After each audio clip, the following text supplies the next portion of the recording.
No drip, this wet. Tell them run it up. No sleep, no rest. Might crash, might wreck. But first I stretch. Tell them run it up. I wake up, flex on down that check. No drip, this wet. Tell them run it up. Hey, what is going on everyone? My name is Rex if you're new to the channel, and today we are going to be going in a GT3 RS, a 911.1 GT3 RS. For those who don't know, this is a flat 6-cylinder, 520 horsepower, and it is a pure race car. So I'm fortunate enough to be getting a ride in this and also probably be driving this. Super excited. I'm lost for words, as you can tell. But this is Nick's car from Driver and the Kid. I'll definitely make sure to leave his channel in the description below. Here it is, guys. I'm gonna get Nick to tell you everything about this car because obviously it's his and he knows exactly what it's been optioned with. But we drove all this way without me being in the car so you can get my genuine reaction because I'm super excited to be in this car. So yeah. That's stock. That's a stock exhaust. Holy crap. So this is Nick. He is the owner of the Driver and the Kid. Basically, we started a podcast like a year ago, and then after about 4 months, myself and Henry, who I do the YouTube channel with, decided we wanted to do some vlogs. So we do like from Hyundais all the way to McLarens. We do reviews and fun stuff, podcasts, and we just basically have a good time. So yeah. Awesome. So Nick is going to take me for a spin first and we're going to see what this car actually has. It's, like I said, makes 520 horsepower, PDK transmission. 7-speed, dual clutch, rear-wheel drive, 500 horsepower, extremely loud. Essentially a GT3 car for the road. Very trackable. I've tracked it a few times. So it's a really awesome experience at almost 9,000 RPM. So that's crazy. Let's get into it. I'm super excited. Crazy excited. Super.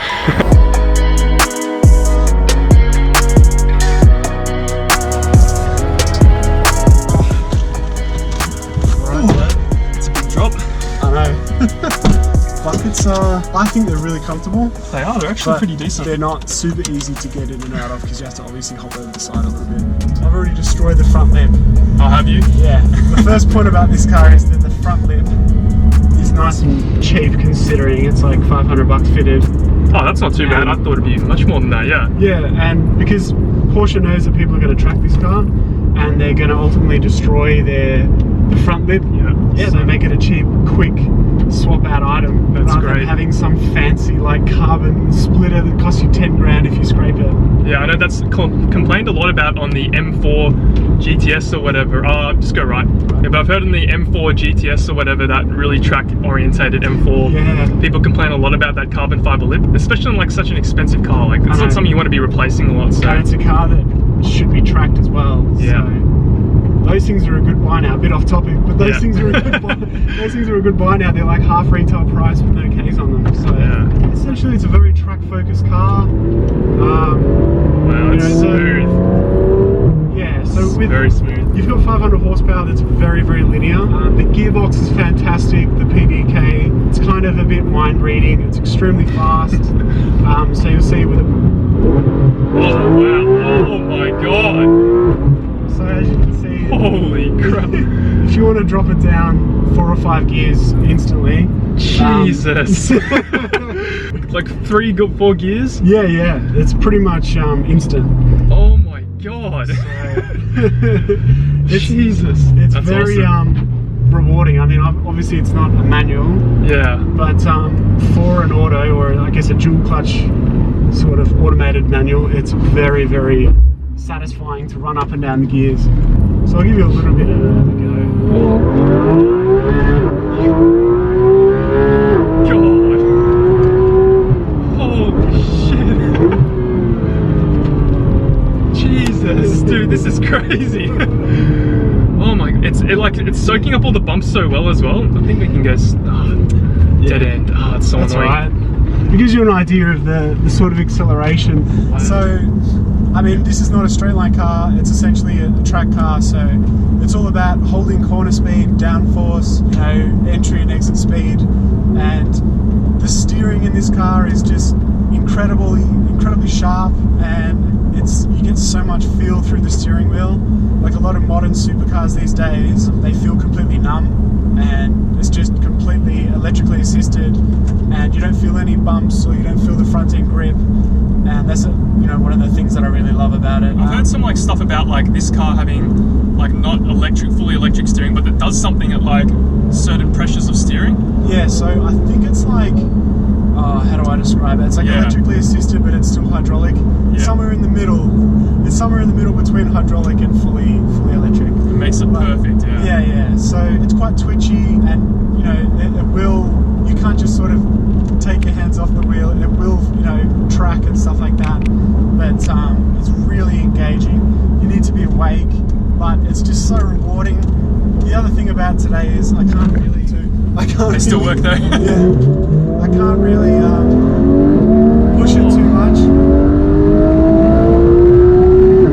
Jesus, 9,000 RPM.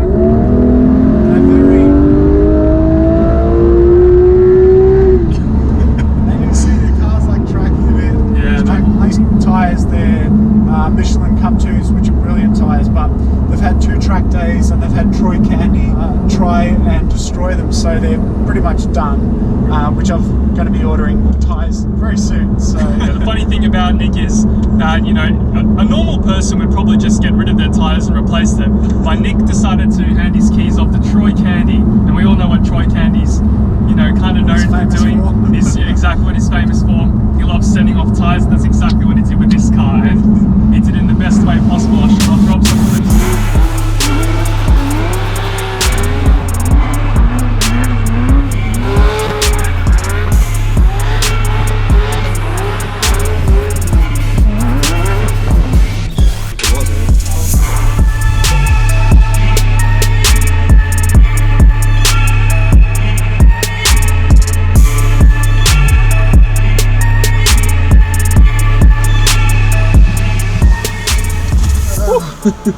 We're swapping now. Dude, I don't think you understand how excited I am. Chuck it in like this, just like normal key? It's like an old school key. Well, I say old school, but yeah, you have to push it in and turn it, so it's not a... Okay. Can I just start it like a normal car? Yeah, just put on the brake and start. Okay. Yeah, so you want to move the rear vision mirror around because the wing does get in the way of your vision bit. So I have driven one Porsche before. Big shout out to Daniel who let me drive his Porsche. It's a Cayman. Very nice cars in terms of like chassis balance and stuff. That thing handles like it's on rails, which I'm sure every Porsche does, because every single Porsche I've been told is designed to be on a track no matter what it is. SUV, four-door. almost I guess. Exactly. If you want what's here called PDK Sport, you can literally press this button and not change gears yourself and it'll perfectly go around a track. I'm not even joking. Okay. It's like so intuitive, so if you press that it'll, you know, hold revs and just keep you in the power band the whole time. Other than that, you've got stiffer suspension, which we certainly won't need today. The good thing about these cars is like you can get Porsches that are super and hypercar level performance, but you don't miss out on anything. So you've still got full visibility. It's not crazy to get in and out. Like with an Aventador, you have to compact, like, you know, pretzel yourself into the car and you can't see anything, but with a Porsche you can, they're more usable supercars, which is great. So yeah, you can drop it down to second here and just go for it.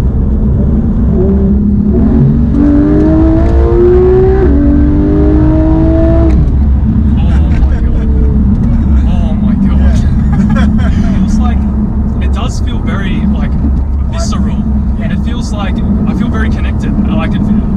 Like comparing it to my MR2, which is the car that I drive a lot, it feels kind of similar. So if you want to put it in PDK Sport now, it'll hold revs. Okay, you just go.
that all day. And just, you have so much confidence because of the brakes as well. Like, yeah, and these are steels. You can get ceramic brakes for these.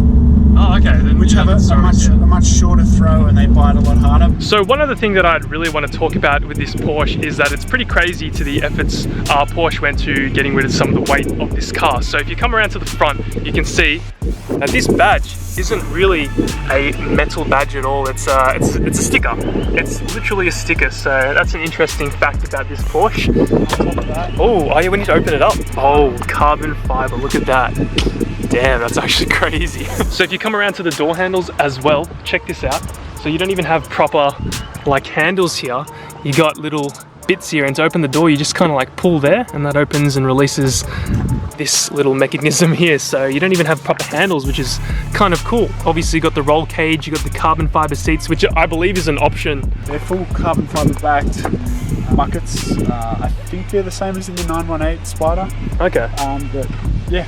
The 918 Spider's crazy car. See, other than sort of, you know, carbon fiber plate and 2 exhaust fans, that's it, man. And you've got sort of oil and water, and that's all. That's crazy. So what? you don't, I guess with these cars, you don't get to see a beautiful engine bay like maybe a Lamborghini or a Ferrari, but yeah. You get a little peek of the stuff. That's right, that's right. Because I know that these engines, they got to come out from the bottom and stuff to get worked on. And yeah, it's depending on how severe it is, I guess. yeah, exactly. But yeah, there you go. That's the way it is. Rear engine, sorry. Yeah, rear engine. It's just like the MR2, guys. Exactly the same car, pretty much. Just German MR2. German MR2.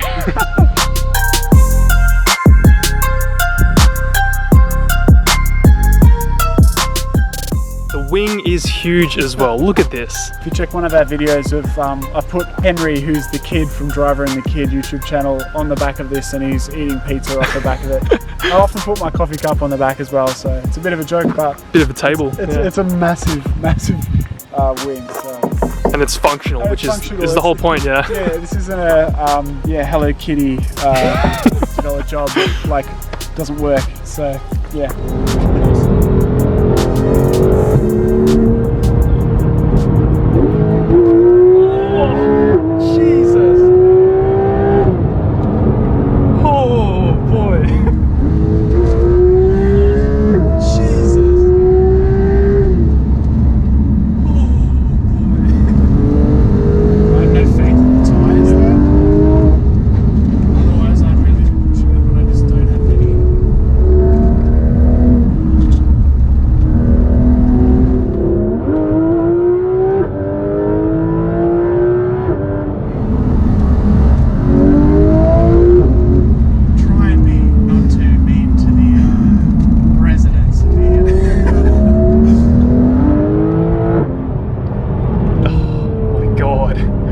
G-forces.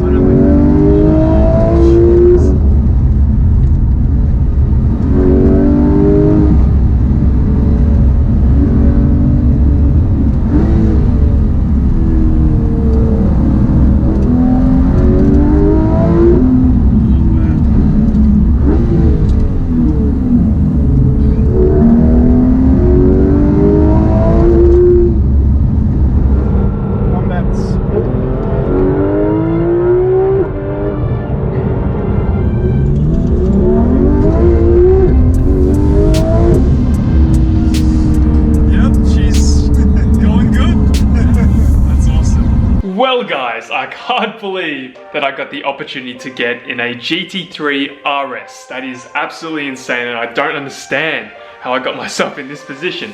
But I have to say thank you to the person that obviously made this possible. Thank you so much, Nick, for letting me drive your Porsche GT3 RS. I honestly had an insane time. For those who don't know, the Porsche is classified as a supercar, and very few people get to drive these sort of cars. I can now understand why people purchase such expensive cars, because it is unlike anything else that you'll ever get to experience unless you do get to drive a supercar. Now apparently the Porsche is not like any other supercar. It's very visceral, very raw feeling.